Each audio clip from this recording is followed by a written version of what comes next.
started remodeling the house, and it was because so many nice houses had been built across the street, and the wife started wanting a new house. So I'd like to go down and just show you. Just a few years ago, the area across the street from my house was a Alabama soybean field, and now it's just filled up with new houses. So I want to walk down and show you some of those houses.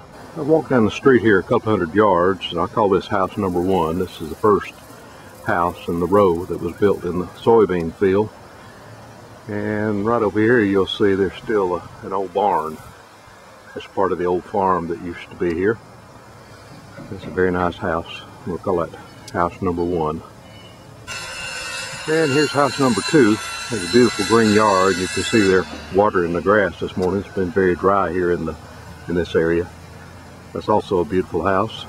I don't know what style you call these houses.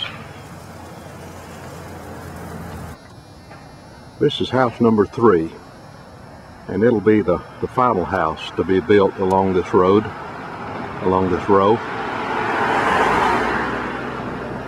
And as you can see, it's still under construction.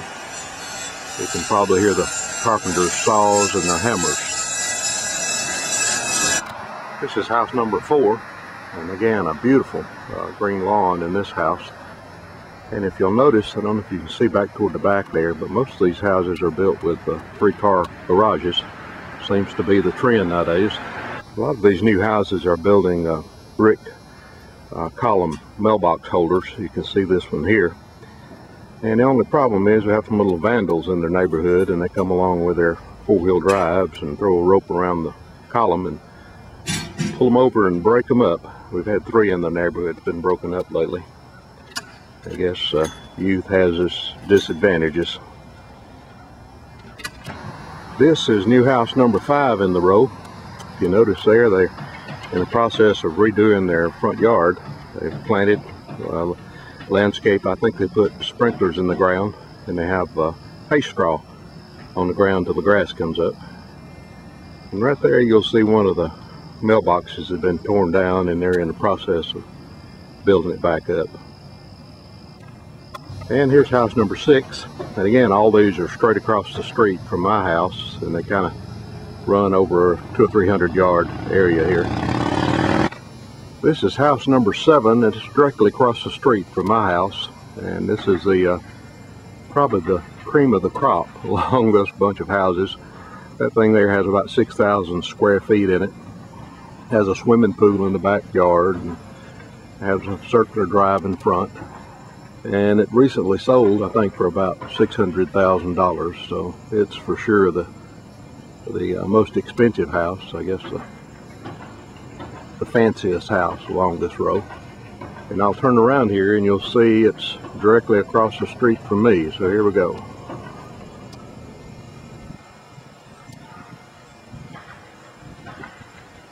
And there's my house.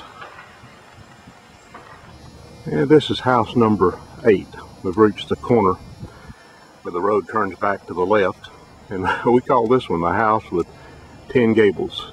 And if you count all the gable roofs area on this house, counting the front and the ends and the back, the thing has 10 gables. They've done a beautiful job of it. The landscaping's real pretty, the grass is real pretty. Just a beautiful house. Well, that's my update. Hope you enjoyed it. I enjoyed doing it. I noticed I've gotten kind of rusty since I've been off of YouTube for, 3 months, 90 days plus. And a lot of things have happened during the summer, and I've kept real busy. But I still think about folks here on YouTube, and I've appreciated those of you who have written me and stayed in touch, and I apologize for not being on more. I know people wonder where you've gone when you don't appear on YouTube. But I'll be around. Still be busy the rest of the summer, but as it gets into the fall and winter, I have more time to be on.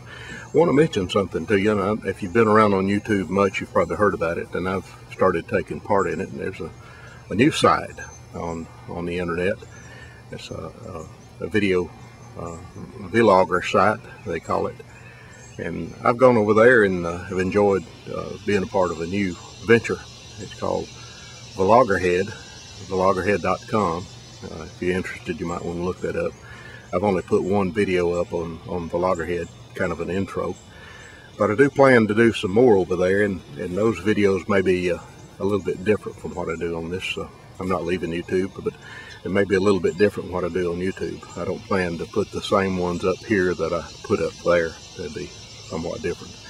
And I don't know, right now it's caught my interest, and there's a bunch of nice folks. They're trying to run that site and get rid of some of the nastiness, I guess you would call it, that exists on YouTube. Some of the things that a lot of us don't like to take part in, don't like to be around, and it's not a pristine site either. There's still some heavy language and some well, you'll have to go look for yourself. But it's the things that some people dislike about YouTube are trying to be worked out on Vloggerheads, so you might want to try that out. If any of you would like to be a member, I think it's by invitation only. Send me a comment or a message or email if you have my email address. And I think it's set up now so that the existing members can invite new members. So if you had an interest in that, you might want to, I'll see if I can work up an invitation. I think you can go view the videos that are there, but you just can't take part in comments and uploading videos unless you're a member. I think it's the way it is. So you might want to check it out. Anyway, that's it for today. Like I say, I have a day off today and have several things to do. I think I'll go up to my room and try to edit this thing and upload it and let you be watching it today on this Friday. I'll see you later.